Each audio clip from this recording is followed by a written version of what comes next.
अब देखिएगा, यही वो शिवपुराण, और इसमें शिवपुराण के रुद्र संहिता अध्याय नंबर 6 में जो आपको मैंने पढ़कर सुनाया, उसी में इसमें कितना अंतर है वहाँ तो उन्होंने विचलित किया है, अब इसमें स्पष्ट किया है।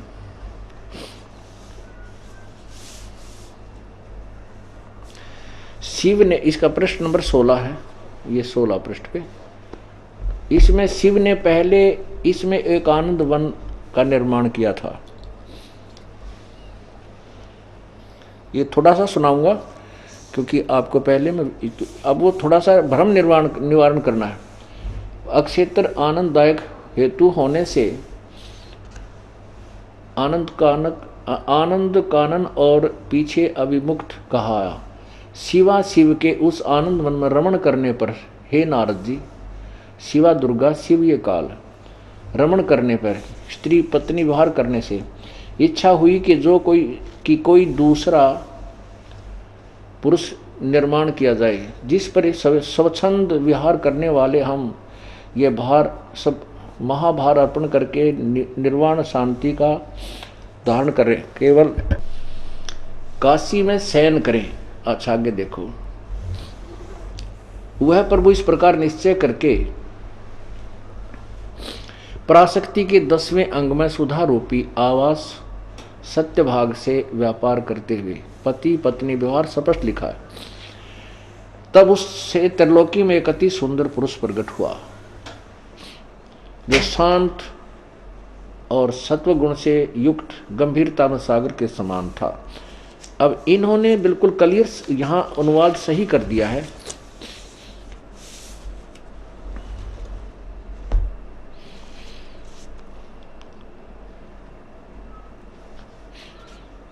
इसमें स्पष्ट किया है कि तब शिवजी बोले, व्यापक होने से जगत में तुम्हारा विष्णु नाम होगा।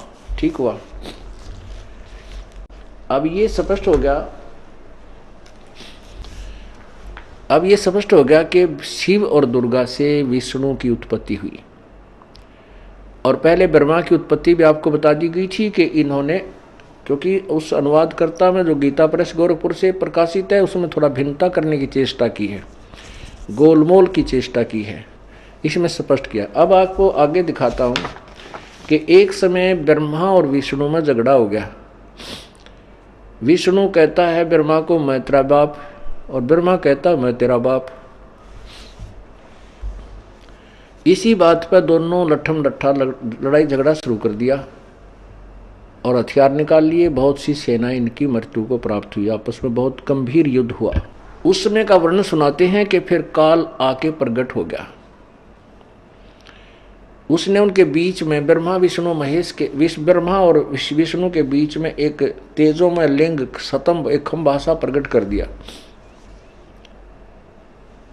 और वो उनके दोनों ऊपर नीचे जाकर के उसका लड़ाई तो बंद कर दी। ये देखने लगे ये क्या है, कितना लंबा चौड़ा है, ऊपर नीचे जाने लगे। तो ऐसे ऐसे लंबी कहानी है। भावार्थ ये है कि फिर ये दास ये चाहता है सिद्ध करना कि ब्रह्मा विष्णु महेश ये अलग हैं, इनका बाप अलग है, जो परमात्मा ने स्पष्ट किया है। तो अब ये सदग्रंथ स्पष्ट कर देंगे पुराण, तो पवित्र हिंदू समाज परमेश्वर की वाणी को सहर्ष स्वीकार करेगा, क्योंकि हमें भगवान चाहिए। परमात्मा की आवश्यकता सब आत्माओं को है। ये जब से प्रभु से बिछड़ी है तभी से उसकी खोज कर रही है। लेकिन ये नकली संत, नकली पंथ और नकली ये जो गुरुजी परमात्मा तक नहीं जाने देते, वो काल प्रेरित है। अब आपको बताते हैं, देखिएगा, ये है वही शिव पुराण पृष्ठ नंबर 11 पे विश्व संहिता, ये है विद्वेश्वर संहिता 1 और अध्याय 6। नंदीकेश्वर बोले, हे योगिंद्र, आगे एक समय विष्णु भगवान से सैया पर अपने गरुड़ादि पार्षदों के साथ संयुक्त लक्ष्मी सहित शयन करते थे, सो रहे थे। उस समय ब्रह्म ज्ञानियों में श्रेष्ठ, ओह कौन, ब्रह्मा जी, इनका ब्रह्म ज्ञानी ब्रह्मा जी है, और ब्रह्मा जी क्या बोल रहा है, अपनी सब इच्छा से वहां आए। वहां पर एक सुंदर सेज पर शयन करते हुए कमल लोचन विष्णु जी से पूछने लगे, तुम कौन हो? ब्रह्मा जी पूछ रहा है ब्रह्मज्ञानी, और के बोल रहा आगे देखिए, तुम कौन हो जो मुझे देखकर अभिमानी पुरुष के समान शयन करते हो? हे वत्स, ब्रह्मा जी कहते विष्णु को, हे बेटा उठो, देखो मैं तुम्हारा स्वामी आया हूं। स्वामी माने मालिक। आए हुए गुरु को देखकर जो अभिमान करता है उस द्रोही मूड का प्रायश्चित होना उचित है। यह सुनकर विष्णु जी के अंतर में तो क्रोध हुआ, परंतु बाहर से शांत रहे और बोले, वत्स। अब विष्णु बोला, ब्रह्मानंद बेटा तुम्हारा मंगल हो, बैठो, इस आसन पर विराजो। इस समय तुम्हारा नेत्र कुटिल और मुख टेढ़ा क्यों, वक्र क्यों हो गया, टेढ़ा? ब्रह्मा जी बोले, वत्स बेटा विष्णु, तुमको समय के प्रभाव से अभिमान है। हे पुत्र, मैं तुम्हारा रक्षक और जगत का महापितामह हूँ। विष्णु जी बोले, तो यह सब जगत मुझ में स्थित है, तुम चोर के समान किस प्रकार अपना कहते हो? तुम मेरी नाभि कमल से उत्पन्न हुए हो, इससे मेरे पुत्र हो और मुझे पुत्र कहना व्यर्थ है। नंदिकेश्वर बोले, इस प्रकार ब्रह्मा विष्णु दोनों ही रजोगुण से मुग्ध होकर विवाद करने लगे। मैं श्रेष्ठ हूं, मैं स्वामी हूं, ऐसा कहकर एक दूसरे को मारने की इच्छा से युद्ध करने में उत्सुक हुए। तब संपूर्ण देवता विमान में बैठकर उस अद्भुत युद्ध देखने को चले आए और आकाश में उनके ऊपर फूल बरसाने लगे। जय हो देवताओं की। अब देवता छुटाने की बजाय, झगड़ा मिटाने की बजाय ऊपर तो फूल बरसाने गए, लड़ो, शाबाश, जगह जोटे लड़ा कर, काम में देखे होंगे, खागड़ बिठा कर कौन सा देख। यह तो हमारे देवताओं का और ये हमारे भगवानों की लीला है। एक छोटी सी बात पर तो मेरा बाप नु ना, मैं तेरा बाप, तो मेरा बेटा हो, मैं तो मेरा बेटा। ये तो चौथी पांचवी कक्षा के बालक लड़ा कर, जैसे थारे भगवान लड़े, कबीर परमात्मा बता रहे। वो कहा अगर मैं तेरा बाप, वो नुका मैं तेरा बाप, मुक्कम मुक्का गुट्टम गुट्टा। तो पुण्यात्मा, अब यह सच्चाई बहुत ही स्पीड से ऊपर आओगी, क्योंकि परमात्मा ने यह समय इसलिए चुना है कि अब शिक्षित समाज है। अब इनको भ्रमित नहीं किया जा सकता, भ्रमित हो चुके बहुत। जरा सा भी ये मानव समाज ध्यान देगा इस दास के इन वचनों पर, कुछ ही समय में रोशनी हो जाएगी पूरे विश्व में। लेकिन ये नकली संत और महंत, ये शत्रु हैं प्रभु के, शुरू से रहे हैं। ये स्वयं भी नरक में जाते हैं और अपने अनुयायियों को भी वहीं घसीट ले जाते हैं। ये कितने दिन बाद आकर पाएंगे? बहुत ही कम समय, क्योंकि इनका कोई बेस नहीं है, निराधार बातें इन्होंने दुनिया को बता रखी है। अब आगे देखिएगा,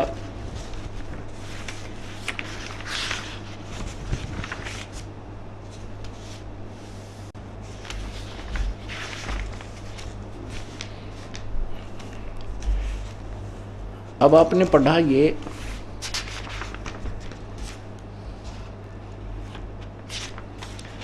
प्रश्न नंबर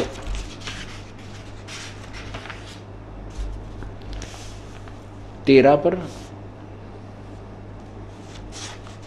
प्रश्न नंबर 11 पर।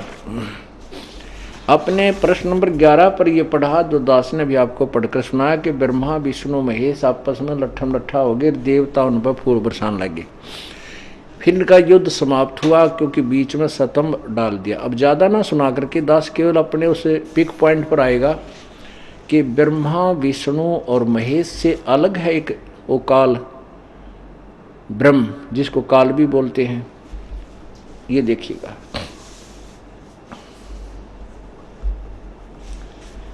ये है यही विद्वेश्वर संहिता अध्याय नंबर 9 में और शिव पुराण अध्याय नंबर 17। कौन सी शिवपुराण? ये वाली जो कृष्णदास प्रकाशन से, इसके पृष्ठ नंबर पे। पहले आपको गीता प्रेस गोरखपुर वाले से पढ़कर सुनाया था, आपके समक्ष ही पढ़ा जा रहा है, ये कोई अलग नहीं। नंदीकेश्वर बोले, इस प्रकार भगवान ने उन नम्र हुए ब्रह्मा और विष्णु पर अनुभव करके उनके युद्ध में जो परस्पर उनकी सेना मर गई थी, उस सब को अपनी शक्ति से जीवाकर उठाया। फिर वो क्या कहता है काल, वो चौथा भगवान, मेरे सकल और निष्कल भेद से दो रूप हैं।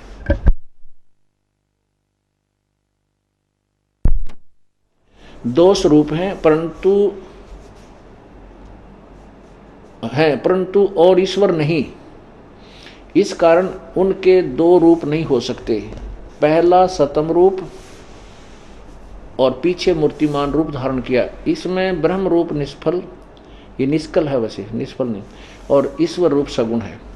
अब काल कहता, मेरे यह दोनों रूप सिद्ध हैं, दूसरे किसी के नहीं हो सकते। इस कारण तुम दोनों को अथवा दूसरों को ईश्वर तव की प्राप्ति नहीं हो सकती। तुमने जो अज्ञानता से अपने को ईश माना, यह बड़ा अद्भुत हुआ। इसके दूर करने को ही मैं रण स्थान में आया हूं। अब तुम अपना अभिमान त्याग कर मुझ ईश्वर में अपनी बुद्धि लगाओ।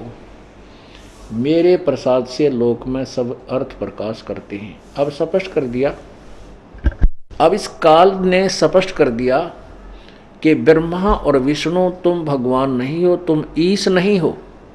ईश माने स्वामी। तुम ईश नहीं और तुमने अपने आप को ईश यानी भगवान मान लिया, ये बहुत गलत किया। तुम्हारी बुद्धि ठिकाने करने के लिए मैं आया हूं, प्रकट हुआ। अब आगे ये इससे सिद्ध हो गया कि ब्रह्मा विष्णु महेश ये परम यानी भगवान नहीं है, ईश नहीं है, ये मालिक नहीं है। आगे फिर दिखाता हूं। अब इसी शिवपुराण के प्रश्न नंबर 18 पे, ये है शिवपुराण, देखिएगा 18 पे, और विद्वेश्वर संहिता अध्याय नंबर 10। अब यहां देखिएगा नीचे, हे पुत्रो, कौन? वो काल ही बोल रहा है। हे पुत्रो, यह कृत, कौन सा कृत? ब्रह्मा को उत्पत्ति का। अब ये क्या बता रहा काल के, जो तुम्हारे को ब्रह्मा को उत्पत्ति और विष्णु को सतीथि और शिव को संहार के जो ड्यूटी मैंने तुम्हें दी है, ये तुमने तप किया। उस तप के प्रतिफल में मैंने कृपा करके तुम्हारे को ये 3 काम दे रखे हैं, लेकिन तुम अनुग्रह नहीं कर सकते। अनुग्रह माने जैसे जिसने जैसा कर्म किया वैसा ही फल दे सकते हो मेरे अंतर्गत प्राणियों को, लेकिन तुम कृपा करके उनके कर्म को कम और ज्यादा यानी उनके में कोई लाभ हानि अलग नहीं कर सकते उनके प्रारब्ध के अतिरिक्त। यहां देखना, हे पुत्रो, यह कृत्य आपने तप से प्राप्त किया है, जो कि सृष्टि उत्पत्ति पालन कहता है, सो मैंने प्रसन्न होकर तुम्हें दिया है। इसी प्रकार दूसरे 2 कृत्य रुद्र और महेश को प्रदान किए हैं। पुण्यात्मा भी देखो, दास ये सिद्ध करना चाहता है कि ब्रह्मा विष्णु अलग हैं और शिव महेश, ब्रह्मा विष्णु और महेश ये 2 अलग हैं, रुद्र अलग है। यानी रुद्र इस शिव को भी कहते हैं जो काल का बेटा है, और इसके अतिरिक्त 11 रुद्र और भी हैं। लेकिन ये यहाँ जहाँ पर रुद्र की विशेष, ब्रह्मा विष्णु और रुद्र जहाँ लिखा जाता है, वहाँ तो इस काल के पुत्र की तरफ संकेत है, और अन्य 11 रुद्र और भी हैं जो उनके ऊपर ये काल का बेटा शिव ही प्रधान है। तो यहाँ 4 सिद्ध कर दिए। अब हमने ब्रह्मा विष्णु और महेश से अलग जो भगवान है काल है वो सिद्ध करना है, और ब्रह्मा विष्णु महेश इसके बेटे हैं, पुत्र हैं, ये सिद्ध करना है। ये सिद्ध हो गया। फिर देखिए, ये काल कह रहा है कि हे पुत्रो, यह कृत्य आपने तप किया से प्राप्त किया है, और सृष्टि की उत्पत्ति और जो पालन कहता है, जो सृष्टि की उत्पत्ति और पालन कहता है, उत्पत्ति ब्रह्मा को, पालन विष्णु को, सो मैंने प्रसन्न होकर तुम्हें दिया है। इसी प्रकार दूसरे दो कृत रुद्र और महेश को प्रदान किए, परंतु अनुग्रह कृत कोई भी पाने को समर्थ नहीं है। अनुग्रह यानी कृपा नहीं कर सकते आप किसी पर।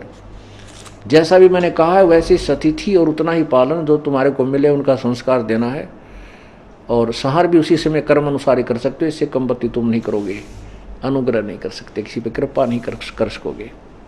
यही कारण था कि जब अभिमन्यु की मृत्यु हुई चक्रव्यूह में, अभिमन्यु की मृत्यु हुई, श्री कृष्ण जी उसको जीवित नहीं कर सके, जबकि उनका सगा भांजा था, सुभद्रा का पुत्र था, कौरवों पांडवों का कुल नाश हो रहा था, श्री कृष्ण रो रहा था, सुभद्रा टक्कर मार रही थी, शिव कृष्ण अर्थात विष्णु उसे जीवित नहीं कर सका, अनुग्रह नहीं कर सका।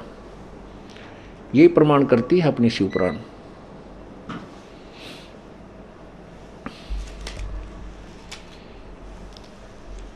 अब दास यही सिद्ध करना चाहता, शिवपुराण का चैप्टर, शिवपुराण का जो पार्ट है वो अब इस विषय पर समाप्त हुआ। अब आपको सिद्ध हो गया कि प्रकृति दुर्गा को कहते हैं, 8 भुजा वाली है, तीनों देवताओं की जननी है।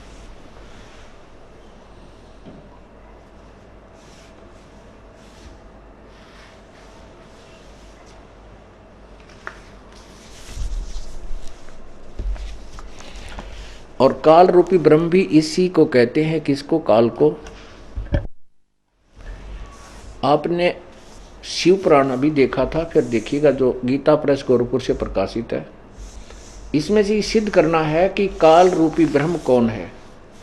ये रुद्र संहिता अध्याय नंबर 6 प्रश्न नंबर 101 पर क्या लिखा है कि वे अपने सारे अंगों पर भस्म रमाए रहते उन काल रूपी ब्रह्म ने, ये काल रूपी ब्रह्म ने शक्ति के साथ, नाथ नहीं है, शिवलोक नामक क्षेत्र का निर्माण किया, और फिर उन्होंने एक समय आनंद मन में रमण करते हुए शिवा और शिव के मन में इच्छा हुई किसी दूसरे पुरुष की सृष्टि करनी चाहिए। ऐसा निश्चय करके शक्ति सहित सर्वव्यापी परमेश्वर ने अपने वाम भाव पर 10वें अपने लिखा है, इन्होंने ये गलत कर दिया, शिव ने नहीं, वहाँ उसमें स्पष्ट लिखा था शिवा के 10वें अंग पर अमृत मल दिया। फिर तो वहाँ से एक पुरुष प्रकट हुआ जो तीनों लोकों में सबसे सुंदर था। उसका नाम क्या है? शिव ने कहा वत्स, इस काल रूपी ब्रह्म ने कहा वत्स, व्यापक होने के कारण तुम्हारा विष्णु नाम विख्यात हुआ। तो ब्रह्मा कहता है कि तत्पश्चात कल्याणकारी परमेश्वर शाम सदाशिव ने पूर्वत प्रयत्न करके उसी तरह दाहिने अंग से मुझे उत्पन्न किया। अब सिद्ध हो गए, अब इन तीन सिद्ध हो गए, ब्रह्मा विष्णु और महेश।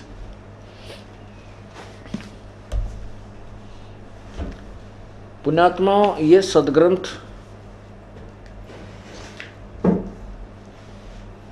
इसलिए दिखा रहा है दास के वर्तमान में सभी शिक्षित, मानव समाज शिक्षित है, बूढ़े से लेकर और बालक तक सभी अक्षर ज्ञान युक्त है, और हम अब भ्रमित नहीं हो सकते जब ये ज्ञान आंखों देख लेंगे।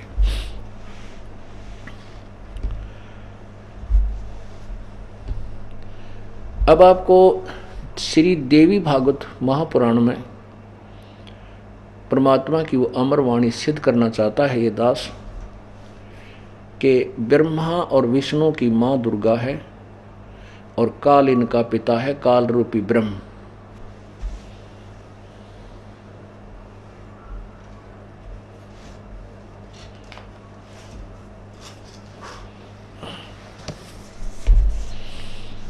ये देखिएगा श्रीमद् देवी भागवत पुराण गीता प्रेस गोरखपुर से प्रकाशित है।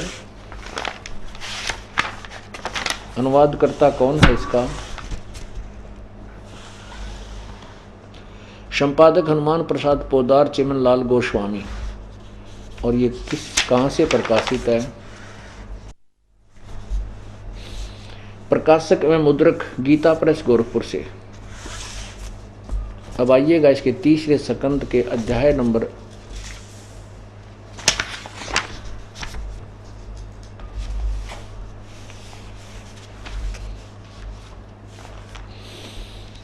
4 और 5 पे।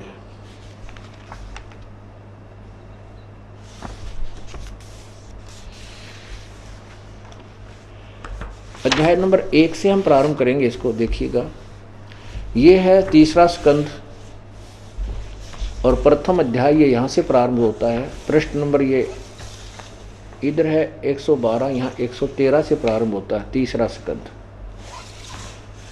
जन्मजय ने पूछा, भगवान आपने अम्बा यज्ञ अर्थात परम पवित्र नवरात्र व्रत करके उसके द्वारा देवी की आराधना करने की आज्ञा दी है, तथा अतः वे कौन देवी हैं, कैसे और कब प्रकट हुई, उनके पधारने का क्या उद्देश्य है, तथा वे किन गुणों से विभूषित हैं, अम्बा यज्ञ किस प्रकार होता है, उसका कैसा रूप और क्या विधान है।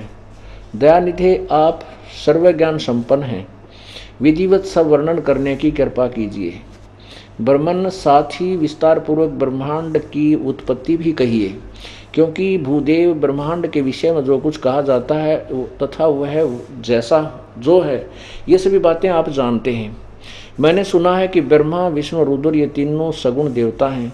कर्म से सृष्टि पालन और संहार के कार्य का उत्तरदायित्व इन पर रहता है। परमानंद पाराशर नंदन व्यास जी की तरफ संकेत है। पाराशर नंदन व्यास जी, अब मैं इनके संबंध में विस्तार पूर्वक सुनना चाहता हूँ, ब्रह्मा विष्णु महेश के। आप बतलाने की कृपा करें। व्यास जी कहते हैं, राजन आपकी बुद्धि बड़ी विशाल है। अभी तुमने जो प्रश्न पूछा कि ब्रह्मांड की उत्पत्ति कैसे हुई, सो वह महान कठिन विषय है। उसमें अनेक प्रश्न उठ जाते हैं। यही प्रश्न पूर्व समय मैंने नारद जी से कहा था। उन्होंने उत्तर दिया, आगे देखो। मैंने कहा, मुने, व्यास जी कहते हैं मैंने नारद जी से पूछा था,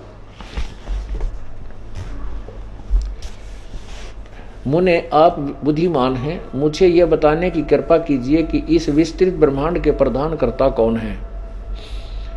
मुनिवर, यह ब्रह्मांड कहाँ से उत्पन्न हो गया। दिविजवर, साथ ही यह भी बताइए कि यह ब्रह्मांड विनाशशील है अथवा सदा रहने वाला। इसकी रचना करने वाला कोई एक है अथवा बहुत से इसके रचयिता हैं, आदि आदि। अब यहाँ देखिए, कितने ही आचार्य भवानी को संपूर्ण मनोरथ पूर्ण करने वाली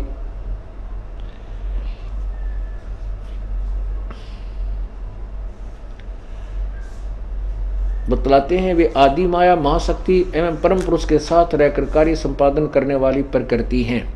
ये प्रकृति शब्द याद रखना, गीता जी में आपके काम आओगा कि दुर्गा पुराण में भी, देवी पुराण में भी प्रकृति दुर्गा को कह रहे हैं।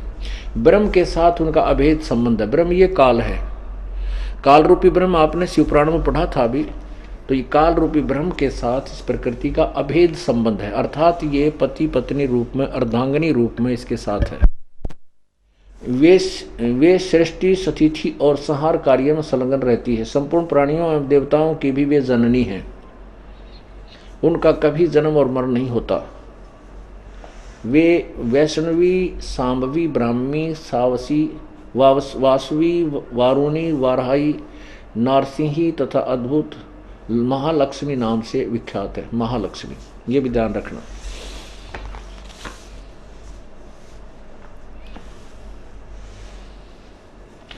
अब नारद जी बता रहे हैं व्यास जी को। नारद जी कहते हैं, व्यास जी, प्राचीन समय की बात है, यही संदेह मेरे हृदय में उत्पन्न हो गया था। तब मैं अपने पिता अमित तेजस्वी ब्रह्मा जी के स्थान पर गया और उनसे इस विषय में, जिस विषय में तुम मुझसे पूछ रहे हो उसी विषय में मैंने पूछा। पिताजी, यह संपूर्ण ब्रह्मांड कहाँ से उत्पन्न हुआ। विभो, आपने सम्यक प्रकार से इसकी रचना की है अथवा विष्णु इसके रचयिता हैं या शंकर ने इसकी सृष्टि की है। जगत प्रभो, आप विश्व के आत्मा हैं, सच्ची बात बताने की कृपा करें। किन देवताओं की पूजा करनी चाहिए तथा कौन देवता सबसे बड़े एवं सर्वसमर्थ हैं। निष्पा ब्रह्मा जी, इन सभी प्रश्नों का समाधान करके मेरे हृदय के संदेह को दूर करने की कृपा कीजिए। सत्यवती नंदन व्यास जी, इस प्रकार मेरे प्रश्न करने पर लोक पिता में ब्रह्मा जी मुझसे कहने लगे। ब्रह्मा जी ने कहा, बेटा, मैं इस प्रश्न का क्या उत्तर दूं, यह प्रश्न बड़ा ही जटिल है। आगे देखना। तुम भगवान विष्णु महाभाग, तुम भगवान विष्णु से इसका समुचित समाधान पा सकते हो। महामते, इस संसार में कोई भी रागी पुरुष ऐसा नहीं है जिसे ये हर रहस्य विदित हो। जो त्यागी, अहंकारित एवं ईर्षा शून्य है, वही इसके रहस्य को जान सकता है। पूर्व काल में सर्वत्र जल ही जल था, सथावर जंगम जितने प्राणी में कोई भी नहीं थे। तब कमल से मेरी उत्पत्ति हुई, उसमें मुझे सूर्य, चंद्रमा, वृक्ष तथा पर्वत कोई भी दिखाई नहीं दिए, नहीं पड़े। मैं कमल की कणिका पर बैठकर विचार करने लगा, इस अगाध जल में मैं कैसे उत्पन्न हो गया, मेरा कौन रक्षक है, तथा इस प्रलय काल में सृष्टि में संहार करने वाले कौन विशिष्ट पुरुष हैं, प्रभु हैं। पुरुष माने भगवान है। कहीं भी स्पष्ट रूप से भूमि भी नहीं दिखती जिस पर यह जल टिका हुआ हो, अथ जैसे यह कमल कहाँ से उत्पन्न हुआ। और पुण्यात्मा देखो, इन सभी पुराणों का ज्ञान दाता ब्रह्मा है। ब्रह्मा से सुने हुए ज्ञान को आगे जिसने भी वक्ता ने बोला है, उसके नाम से पुराण का नाम पड़ गया। अब यो खुद कह है गीत ब्रह्मा जी के, मैं जब कमल के फूल पर बैठा था तो मुझे नहीं पता मैं कहाँ से उत्पन्न हो गया, सब जगह जल ही जल था। तो इससे सिद्ध हुआ कि ब्रह्मा जी अल्पज्ञ है, सर्वज्ञ नहीं है, पूर्ण ज्ञान नहीं है ब्रह्मा जी को। लेकिन जो अपनी उत्पत्ति, अपने जन्म होने के बाद वो जो लिख रहा है, वो ठीक है, वो वाणी उसकी सही है। सही में उसके द्वारा कही गई है, अपने आंखों देखा। उससे पहले की जो अटकल लगा रहा है वो उसका ज्ञान नहीं हो सकता। वो तो कबीर परमेश्वर इसको मिला था। हम बैरागी ब्रह्म पद सन्यासी महादेव, सो हम मंत्र दिया शिव जी को करे हमारी सेव। कबीर जी, परमेश्वर जी कहते हैं कि हम बैरागी ब्रह्म पद, हम ब्रह्मा विष्णु महेश तीनों के पास गए थे प्रभु, इनको समझाया था कि तुम काल के जाल में फंसे हो, तुम पिछले पुण्य जन्म से आप ब्रह्मा विष्णु महेश की पदवी प्राप्त हो, तुम्हारा विनाश होगा, उसके बाद तुम 84 लाख योनियों में जाओगे। तब तो उन्होंने ये पूरी सृष्टि रचना प्रभु से सुन ली थी, लेकिन बाद में काल प्रेरणा से अपने ज्ञान से उसको खराब करके परमात्मा से विमुख हो गए थे। उस खिचड़ी ज्ञान को ये कुछ अड़ा उड़ा कर कह रहा है कि परब्रह्म ने, उस काल रूपी ब्रह्म ने अपने शरीर से एक लड़की स्त्री निकाली, प्रकृति निकाली, तीनों देव की माता कहलाई है। लेकिन यो ज्ञान इसका नहीं, प्रभु के द्वारा दिया हुआ, पर इसने उसमें कुछ अपनी खिचड़ी मिला दी। अब निर्णय होगा कबीर परमेश्वर की वाणी से, वो सत्य है तो ये भी मेल खा रही है कुछ, तो वो पूर्ण परमात्मा की वाणी सत्य सिद्ध करने के लिए इतने ढेर सारे प्रमाण आपको दिखाए जा रहे हैं।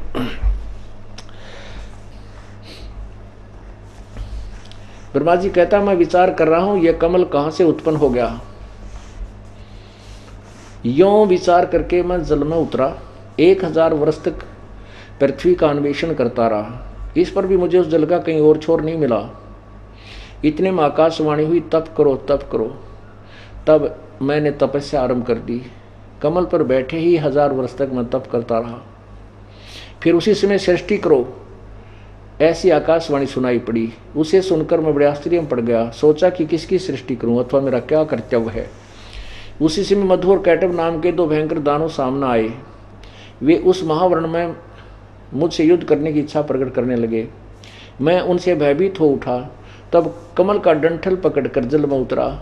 वहाँ मुझे एक परम अद्भुत पुरुष के दर्शन हुए। उनका श्री विग्रह मेघ के समान श्याम था। वे पीताम्बर पहने थे, 4 भुजाएं थी, शेषनाग की सैया पर सोए थे। वे उन जगत प्रभु के गले को वनमाला सुशोभित कर रही थी। शंख चक्र गदा पद्म उनके 4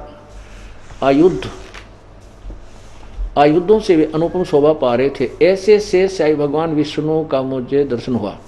वे योग निद्रा के वशीभूत होकर गाढ़ी नींद में सोए हुए थे। उनकी सारी चेष्टाएं शांत थी। नारद जी शेषनाग की सैया पर सोए उन प्रभु को देखकर मेरा मन चिंतित हो उठा। इतने में भगवती योग निद्रा याद आ गई। मैंने उनका सत्वन किया। उससे कल्याणमयी भगवती श्री विष्णु के विग्रह से निकलकर वह दुर्गा श्री कृष्ण से विष्णु के शरीर में भूतनी की तरह उसमें प्रवेश कर गई थी। उसको बेहोश किए पड़ी थी और उससे निकलकर, विग्रह से निकलकर अत्यंत रूप धारण करके आकाश में विराजमान हो गई। दिव्य आभूषण उनकी छवि बढ़ा रहे थे। वो यानी सारे गहने गुणे पहरे, ऊपर स्त्री दिखाई देने लगी। जब योग निंद्रा भगवान विष्णु के शरीर से अलग होकर आकाश में विराजने लगी, तब तुरंत ही श्री हरि उठ बैठे। अब देखो पुण्यात्माओं, इस काल ने कितना भयंकर जाल फैला रखा है। अपने ब्रह्मा विष्णु महेश अपने पुत्रों को भी भ्रमित कर रखा इसने, सच्चाई नहीं बता रखी इनको। ऐसे ये क्या करता है कि इसने ब्रह्मांड के सबसे ऊपर वाले शिखर में, चोटी में, टॉप मोस्ट प्लेस पे, सबसे ऊपर वाले स्थान पर, सर्वोपरि स्थान पर 3 स्थान बना रखे हैं। एक रजोगुण प्रधान, एक सतोगुण प्रधान, एक तमोगुण प्रधान। और वहाँ ये क्या करता है कि रजोगुण प्रधान क्षेत्र में ये दोनों रहते हैं, दुर्गा और ये काल, तो वहाँ ये ब्रह्मा रूप धारण कर लेता है, चतुरानन बन जाता है। और उस क्षेत्र में जैसे एक कमरे में, एक मकान में 3 कमरे हों, एक में साधु संत फकीरों की मूर्तियाँ लगी हों, तो वहाँ जाते ही मन अपने आप एकदम सद विचारों युक्त हो जाता है। जब तक उन संतों के चेहरे देखते हैं, उनके लीलाओं को पढ़ते हैं, देखते हैं, तो मन में कोई भी अशांति या बकवाद पैदा नहीं होती। दूसरे कमरे में अश्लील चित्र लगे, दूसरे में जो है अश्लील चित्र लगे हों, तो उसमें जाते ही एकदम मन में खरपतवार पैदा हो जाते हैं, बकवाद आने लग जाती है, वो रजोगुण प्रभावित हो जाता है। और जिसमें साधु संतों की चित्र लगे हों, उसमें सतोगुण युक्त हो जाता है। और जिसमें शहीदों के, देशभक्तों के चित्र लगे हों, उनकी कहानियों से परिचित हों, तो उसमें जाकर के उनकी तरह ही मन में जो है एक बहुत ही क्रांतिकारी विचार उत्पन्न होने लग जाते हैं, वैसा ही स्वभाव बनने लग जाता है। तो ऐसे इस काल ने सूझबूझ से ऊपर 3 स्थान बना रखे हैं, एक रजोगुण प्रधान, एक सतोगुण प्रधान, एक तमोगुण प्रधान। जब ये रजोगुण प्रधान क्षेत्र में होता है, ब्रह्मा रूप धारण कर लेता है और दुर्गा को सावित्री रूप धारण करा लेता है। इन दोनों के संयोग से जो पुत्र उत्पन्न होता है वो रजोगुण युक्त हो जाता है, उसको अचेत कर देते हैं बालकपन से ही। जब ये युवा होता है तब तक कोमा में रखते हैं और अपने उनका परवरिश करते रहते हैं।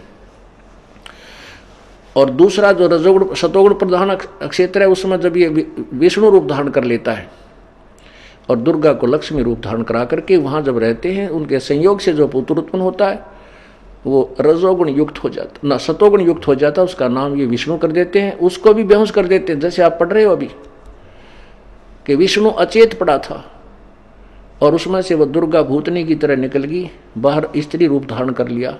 फिर उस श्री हरि यानी विष्णु जी उठा, मधु कैटव नाम के राक्षसों के साथ लड़ा। कहते इतने में फिर वहाँ तीसरा शंकर भी आ गया, रुद्र भी आ गया, क्योंकि उसको कहीं और बेहोश कर रखा था। फिर उनको सचेत कर दिए। जब ये जवान हो गए, तीनों इकट्ठे कर दिए और इकट्ठे करके फिर इनको अब क्या दिखाती है देखना। योग निंद्रा विष्णु के श्री से अलग होकर आकाश विराजने लगी, तब तुरंत श्री हरि उठ बैठे। उनमें से उन्होंने मधु और कैटव के साथ 5000 वर्षों तक बड़ी घमासान लड़ाई की। तब वे दैत्य मरे। पहले देवी के कटाक्ष से मधु और कैटव मोहित हो गए थे। इसके बाद भगवान विष्णु ने गोद में लिटाकर उन्हें वहीं प्राण रहित कर दिया। अब वहाँ मैं भगवान विष्णु 2 थे, वही रुद्र भी प्रकट हो गए 3 भी। हम तीनों को भगवती अध्याशक्ति के दर्शन हुए। अध्याशक्ति यानी दुर्गा, उन्हें देखकर हम मनमुग्ध हो गया। हमने उनकी उत्तम स्तुति की। तब वे आदि शक्ति हम लोगों से कहने लगी। देवी ने कहा, ब्रह्मा विष्णु और महेश्वर। देखो वहाँ भगवान विष्णु, मैं और भगवान विष्णु 2 थे, वहाँ रुद्र भी प्रकट हो गए। अब रुद्र को महेश्वर भी कहा है। देवी ने कहा, ब्रह्मा विष्णु और महेश्वर, तुम भली भांति सावधान होकर अपने अपने कार्य में संलग्न हो जाओ। सृष्टि, सतिथि और संहार ये तुम्हारे कार्य हैं। ब्रह्मा जी कहते हैं, भगवती अध्याशक्ति की वह वाणी बड़ी ही मधुर एवं सुखप्रद थी। हमने वह स्पष्ट सुनी। हम लोगों ने उनसे कहा, माता देखो कह रहे ना माता, हम किस प्रकार इन प्रजा के सर्जन आदि कार्य करने में सफल हों, विस्तृत भूमि का अभाव है, सभी स्थान जलमग्न है। हमारी बात सुनकर उन कल्याण स्वरूपणी भगवती का मुखमंडल मुस्कान से भर गया। इतने में एक सुंदर विमान आकाश से उतरा। तब उन देवी ने हमें आज्ञा दी, देवताओं निर्भीक होकर इच्छा पूर्वक इस विमान में प्रवेश कर जाओ। ब्रह्मा, विष्णु और रुद्र, आज मैं तुम्हें एक अद्भुत दृश्य दिखलाती हूँ। हमने भगवती की बात सुनकर उसे सिरोधार्य कर लिया। एक रतन जटित विमान पर चढ़कर हम लोग आराम से बैठ गए। देवी ने अपने सामर्थ्य से विमान को आकाश में उड़ा दिया। ब्रह्मा जी कहते हैं, मन के समान तीव्र गति से चलने वाला वह विमान जिस अपरिचित स्थान पर गया, वहां संपूर्ण फलों से लदे हुए अनेक सुंदर वृक्ष थे। आगे एक अत्यंत सुंदर नगर दिखाई पड़ा हुआ, अद्भुत चार द्वारी उस नगर की शोभा बढ़ा रही थी। ऊंचे ऊंचे महल थे आदि आदि। वहां के राजा देवताओं के समान दिव्य पुरुष थे, शिकार खेलने के विचार से वन में घूम रहे थे आदि आदि। अक्षरमर के बाद वह एक दूसरे सुंदर प्रदेश में पहुंचा। वहां हमने देखा अनुभव नंदनवन था। पारिजात की घन संगन छाया नीचे सुरभि गौ बैठी थी। पास में ही ऐरावत हाथी विराजमान था। सैकड़ों अप्सराएं, यक्ष, गंधर्व और विद्याधर उस पारिजात के उपवन में गाते एवं विहार करते थे। देखा तो वही महाभाग इंद्र भी थे। उनके समीप उनकी प्राण प्रिय सची विद्वान थी। उस स्वर्ग के दृश्य को देखकर हम आश्चर्यचकित हो गए। इतने में हमारा विमान तेजी से चल पड़ा और वह दिव्य धाम ब्रह्मलोक में जा पहुंचा। संपूर्ण देवता उस नगर के सामने मस्तक झुकाया करते थे। वहां एक दूसरे ब्रह्मा विराजमान थे। उन्हें देखकर भगवान शंकर और विष्णु को बड़ा आश्चर्य हुआ। सभा लगी थी।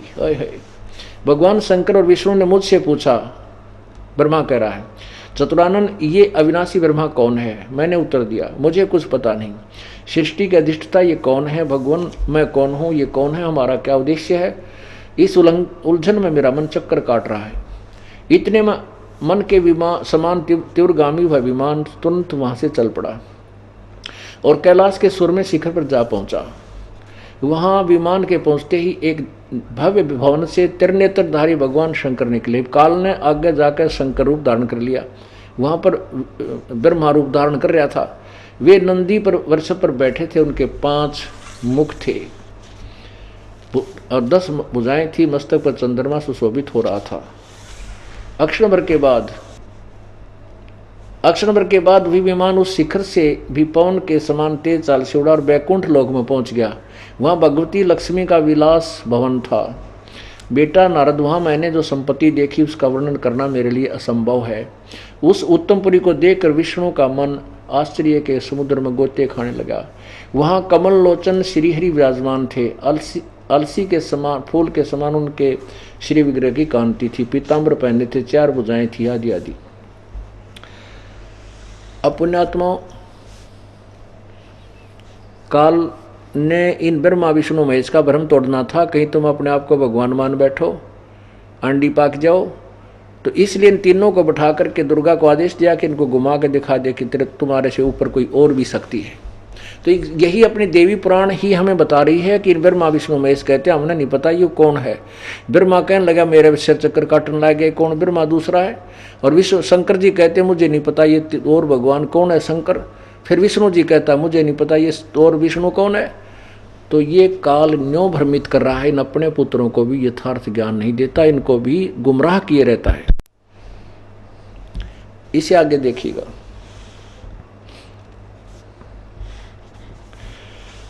अक्षर नंबर के बाद शिखर से उड़ा, ये आ गया। उस उत्तमपुरी को देखकर विष्णु का मन, बेटा वहां मैंने संपत्ति देखी उसका वर्णन करना मेरे लिए संभव है। उस उत्तमपुरी को देखकर, यानी काल जो विष्णु रूप में बैठा था, देखकर विष्णु का, जो विमान में बैठे विष्णु का मन आश्चर्य के समुद्र में गोता खाने लगा। वहां कमल लोचन श्री हरि विराजमान थे। अलसी के समान, फूल के समान उनके श्री विग्रह की कांति थी, पीताम्बर पहने थे, 4 भुजाएं थी, वे पक्षी राजगरुड़ पर विराजमान थे। दिव्य आभूषण से उनकी अनुपम शोभा हो रही थी। प्राणप्रिय लक्ष्मी जी चंवर ढुला रही थी। उन सनातन श्री हरि की झांकी देखकर हम भी सभी भौंचक के रह गए। एक दूसरे को देखते हुए हम विमान में एक उत्तम आसन पर बैठे रहे। उनमें से इतने में ही पवन से बातें करता हुआ वह विमान तुरंत उड़ा। इतने में पवन से बातें करता हुआ वह विमान तुरंत उड़ा। आगे अमृत के समान मीठे जल वाला समुद्र मिला। उसका जल बड़ा ही मधुर था। वहीं एक दुर्गा ने को आगे जाकर अपना और रूप बना लिया। वहीं पर एक मनोहर द्वीप था। उस द्वीप में एक मंगलमय मनोहर पलंग बिछा था। उस पलंग में सुंदर रत्न जड़े थे। उस उत्तम पलंग पर एक दिव्य रमणी बैठी थी, सुंदर स्त्री।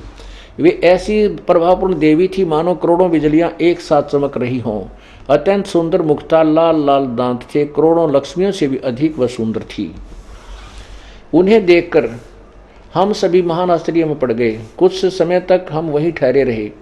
आपस में कहने लगे, सुंदरी कौन है और इसका क्या नाम है? हम इसके विषय में बिल्कुल अनभिज्ञ हैं। इसके हजारों नेत्र, हजारों हाथ, मुख, दूसरे आदि आदि। ये न कोई अप्सरा है और न कोई गंधर्व कन्या। नारद जी यों संदेहग्रस्त होकर हम लोग वहां से रुके रहे। तब भगवान विष्णु ने उन चारों साहिनी भगवती को देखकर विवेक पूर्वक निश्चय कर लिया कि ये भगवती जगदम्बिका है। तब उन्होंने कहा कि ये भगवती हम सभी की आदि कारण है, ये हमारी माँ है। महाविद्या, महामाया इनके नाम है। ये पूर्ण प्रकृति है। प्रकृति नाम दुर्गा का, ये ध्यान रखना। अब आगे देखो क्या कहता विष्णु उसी के विषय में। 120 पृष्ठ पे 3रा स्कंद और अध्याय नंबर 1 से 3 तक का विवरण आप पढ़ रहे हैं। ये मूल प्रकृति है। दुर्गा को प्रकृति भी कहते हैं। सदा परम पुरुष के साथ रहती है। ब्रह्मांड की रचना करके परम पुरुष को ये दिखलाया करती है। परम पुरुष दृष्टा है। ये वे ही दिवांगना है। विष्णु जी कह रहा है कि ये वही सुंदर स्त्री है, देवी है, जिनके प्रलय वर्ण में मुझे दर्शन हुए थे। उस समय मैं बालक रूप में था। ओए होए, विष्णु जी का अपने आप बताता है कि मैं छोटा सा बालक था। मुझे पालने पर यह झुला रही थी। वटवृक्ष के पत्थर पर सुदृढ़ सैया बिछी थी। उस पर लेटकर मैं पैर के अंगूठे को अपने कमल जैसे मुख में लेकर चूस रहा था। इन्हें देखकर मुझे पहले की यानी बालकपन की बात याद आ गई। वे हम सबकी जननी है। ओह, इनके विषय में मेरी जितनी जानकारी है तथा मैं जो कुछ अनुभव कर चुका हूं वह कहता हूं, सुनो। अब 123 पृष्ठ पर आप देखिएगा, निर्णय कर दिया। भगवान विष्णु दुर्गा की महिमा गा रहा है। तुम शुद्ध स्वरूपा हो, इस संसार तुम ही से उद्भासित हो रहा है। मैं ब्रह्मा और शंकर हम सभी तुम्हारी कृपा से विद्यमान है। हमारा आविर्भाव और तिरोभाव हुआ करता है। आविर्भाव माने जन्म, तिरोभाव माने मृत्यु। विष्णु जी स्वयं स्वीकार कर रहे हैं कि मेरा ब्रह्मा और शंकर का तो जन्म और मृत्यु होता है, केवल तुम ही नित्य हो, जगत जननी हो, प्रकृति और सनातनी देवी हो। भगवान शंकर बोले, देवी यदि महाभाग विष्णु तुम ही से प्रकट हुए हैं, यानी जन्म उत्पन्न हुए हैं, प्रकट माने उत्पन्न हुए, तो उनके बाद उत्पन्न होने वाले ब्रह्मा भी तुम्हारे बालक हुए।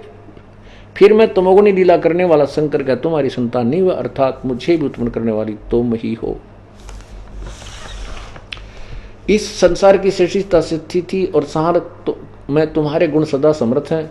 जिन तीनों गुणों से उत्पन्न हम, ओए होए, उन्हीं तीनों गुणों से उत्पन्न हम, रजगुण ब्रह्मा, सदगुण विष्णु, तमगुण शिव जी, हम ब्रह्मा विष्णु और शंकर नियम अनुसार कार्य में तत्पर रहते हैं। नियम अनुसार। अब इस पवित्र देवी भागवत महापुराण ने सिद्ध कर दिया कि ब्रह्मा विष्णु महेश दुर्गा के पुत्र हैं। और दुर्गा आगे कहती है कि तुम मेरा और उस ब्रह्म का, जो इनका पिता है, जो ऊपर वो अलग अलग अलग रूपों में आपको दिखाई दिया था, कि उसका तुम सदा ध्यान रखना, स्मरण करते रहना। मेरा और उसका स्मरण करते रहोगे, तुम्हें कभी भी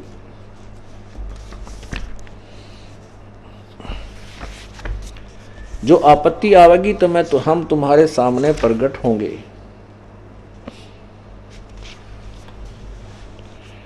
अब देखिएगा यही देवी पुराण और इसके तीसरा स्कंद ही चल रहा है, अध्याय नंबर 4 और 5 में।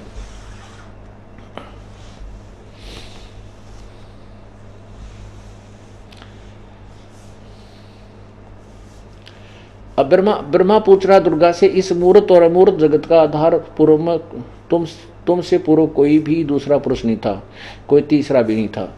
एकम एवं द्वितीय ब्रह्म, इस वेद के वचन को व्यर्थ कहना तो बनता नहीं, और इस अनुभव और इधर अनुभव दूसरी बात कहता है। इस प्रकार वेद वाक्यों और अनुभव में अत्यंत विरोध उत्पन्न हो रहा है।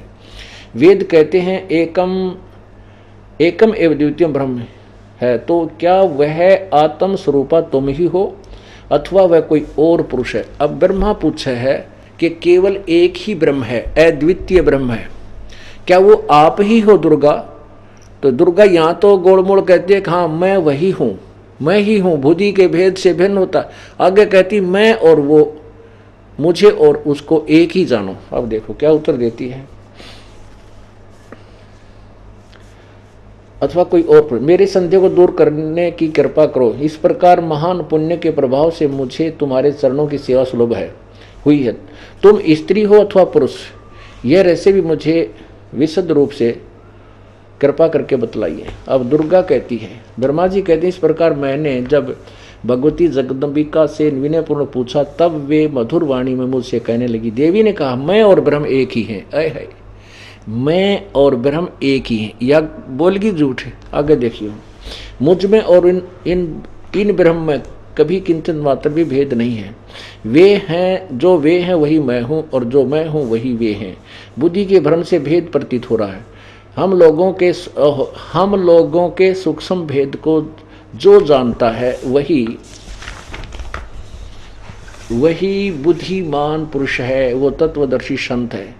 उसके संसार सागर से मुक्त होने में कुछ भी संदेह नहीं है। ब्रह्म एक ही है। आगे देखो,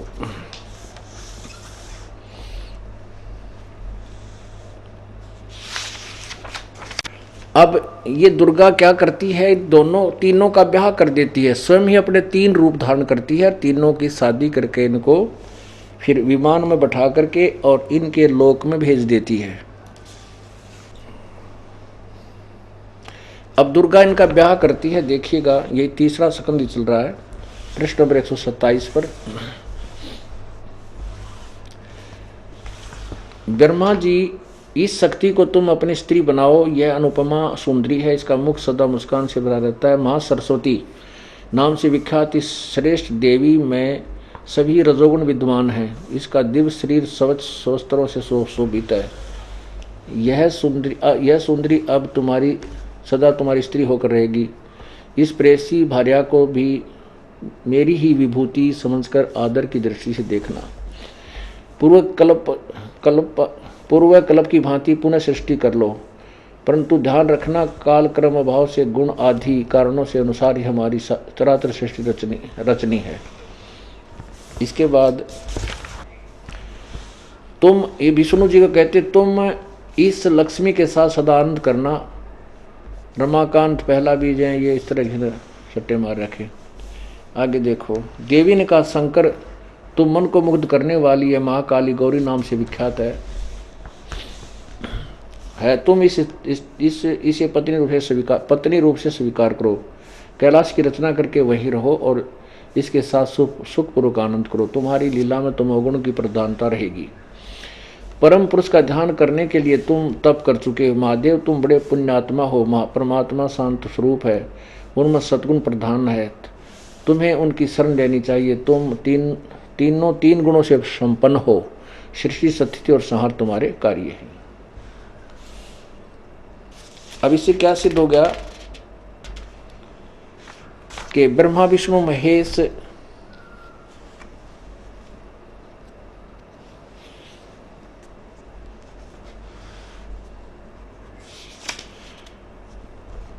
ये दुर्गा के पुत्र हैं और काल रूपी ब्रह्म इनका पिता है।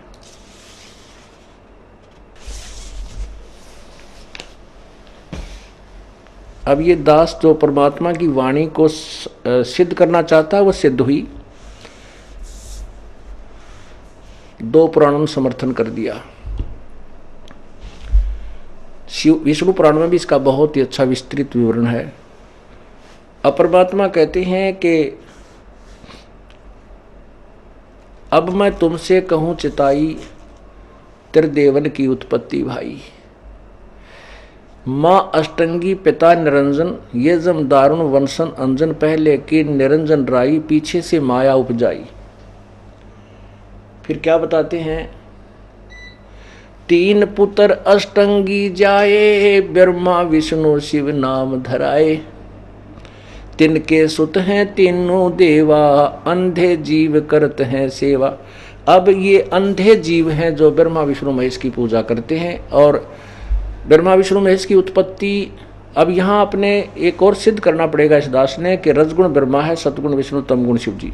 ये तो आपने सिद्ध होएगा कि देवी पुराण में लिखा है 123 पृष्ठ पर ही कि शंकर जी कहते हैं कि मैं तमोगुणी लीला करने वाला क्या शंकर तुम्हारा पुत्र नहीं हुआ। फिर नीचे लिखा है कि हम तीनों गुणों से उत्पन्न मैं ब्रह्मा विष्णु और शिव हम आपकी आज्ञा से ही सब क्रिया करते हैं। इसे सिद्ध है कि रजगुण ब्रह्मा, सतगुण विष्णु, तमगुण शिव जी। फिर भी इसको और अच्छी तरह सिद्ध करने के लिए आपको देवी भागवत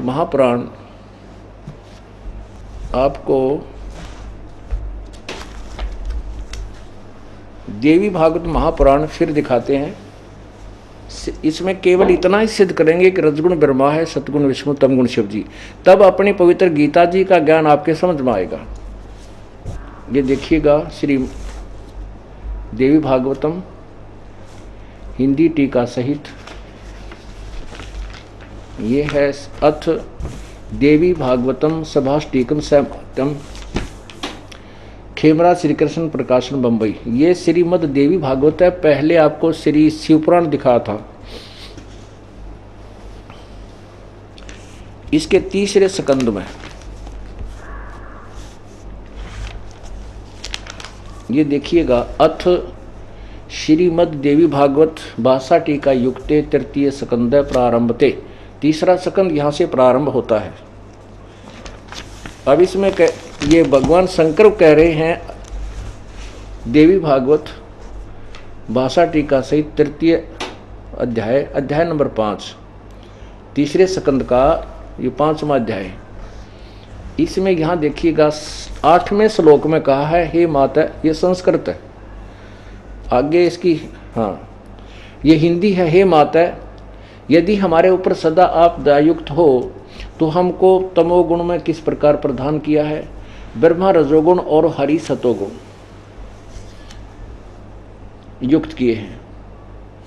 फिर देखो ये 7वां श्लोक अंत हुआ, 8वां प्रारंभ हुआ। हे माता, हे मात्र, हमारे ऊपर आप सदा दयायुक्त हो। शंकर जी कह रहे हैं तो हमको तमोगुण में किस प्रकार प्रदान किया। ब्रह्मा रजोगुण हरि सतोगुण। अब ये संस्कृत देखो, 7वां श्लोक समाप्त हुआ, 8वां प्रारंभ होता है। यदि दया धर्मना न सदाम्बिके कथम है विहित च तमोगुण, कि मुझे तूने, आप हमारे पर दयायुक्त हो, मुझे तमोगुण क्यों बनाया।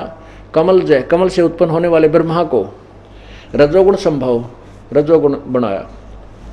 सुवीत क्यों किमु सतोगुण हरि, सतोगुण यानी विष्णु को आपने यो सतोगुण क्यों बना। इसे सिद्ध हो गया रजगुण ब्रह्मा है, सतगुण विष्णु, तमगुण शिव जी। अब पवित्र गीता जी को आप फिर समझिए। पुण्यात्माओं, ये मानव शरीर बहुत ही दुर्लभ है। इसका मूल उद्देश्य केवल परमात्मा प्राप्ति ही आत्म कल्याण है। संपत्ति, संतान ये हमारे साथ नहीं जाएगी। हमारे साथ केवल अपना किया हुआ यथार्थ सत्य भक्ति का जो धन है वो कमाई अपने साथ जाएगी। और इसके लिए महर्षियों ने परमात्मा पाने के लिए अपने शरीर को गाल दिया, तन की परवाह की नहीं कि प्रभु मिल जाए, लेकिन उनकी way of worship according to the religious ग्रंथ नहीं थी। उनकी साधना अपने शास्त्र अनुकूल नहीं थी, उनकी साधना सत्य नहीं थी, जिस कारण से उन्होंने अपना जीवन व्यर्थ कर दिया। उस साधना से और उपलब्धि होगी, सिद्धियां आ गई, स्वर्ग चले गए, फिर खा के वापस आ गए, राजा बन गए, गधे बन गए, कुत्ते बन गए। ये साधना, उस साधना का ये प्रतिफल उन्हें मिलता रहा। और आप जी को ये ज्ञान ऐसे सहज में मिल रहा है, इसको पहले ज्ञान को समझना होगा, तब भक्ति शुरू होगी। नहीं तो आप भक्ति नहीं कर सकते, काल आपको फिर चक्कर में दे डालेगा। काल के दूत करोड़ों अरबों हैं जो भ्रमित करने वाला ज्ञान प्रचार कर रहे हैं। इसलिए दास चाहता है कि आपको ऐसे रंग में रंग दो कि उनके जाल में तुम फंस ना सको, और उनको जो है मुंह तोड़ जवाब दे सको, वो फिट्टे मुंह हो जाए, तुम्हारी तरफ देखे भी नहीं, छुपते फिरेंगे तुमसे। इसलिए इसमें थोड़ा सा अपने समय ड्यूट करना पड़ेगा। अब कितना सुहाना मौसम है, ना गर्मी है ना सर्दी है, और अमृत वर्षा ज्ञान की हो रही है। इसमें 10-20 मिनट और भी ज़्यादा आपके ऊपर वर्षा हो जाए परमात्मा के अमृत ज्ञान की, कि सौभाग्य समझना। तो इसको थोड़ा सा धैर्य से और शांतिपूर्वक और बहुत विवेक से सुनते रहना, आपका कल्याण होगा। अब प्रकृति का अर्थ दुर्गा है, रजगुण ब्रह्मा, सतगुण विष्णु, तमगुण शिव जी हैं। सत्य सिद्ध हुआ। अब 5 मिनट आपको गीता जी फिर दिखाऊंगा, ताकि आपके हृदय में ये स्थान, ये बात जगह बना जावे कि परमेश्वर कबीर जी की वाणी सत्य है, सत्य थी और रहेगी। अब देखिएगा श्रीमद् भगवत गीता,